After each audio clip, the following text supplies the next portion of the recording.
وفرصة أهلاوية عند رياض والتصويب والكرة إلى خارج. جالينو عند رياض طالت عليه تحصل عليها حطها لمجرى شير ورياض عند الكرة الثابتة تلعب عرضية رأسي الله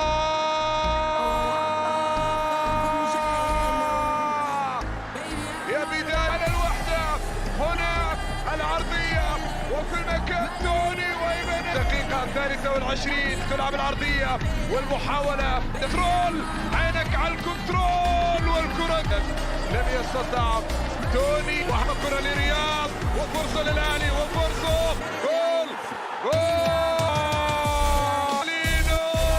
اثنين أصبحت للأهلي.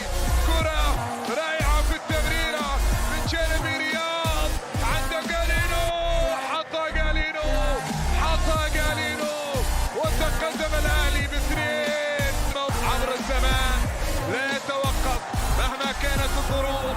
العشق أصر إلى الأمام ويمرر لرياض فرصة للأهلي الآن وتقدم وخط لمصلحة الأهلي في مكان مناسب ومثال رياض كنترول مثالي وعرضية من علي مجدي ورياض الله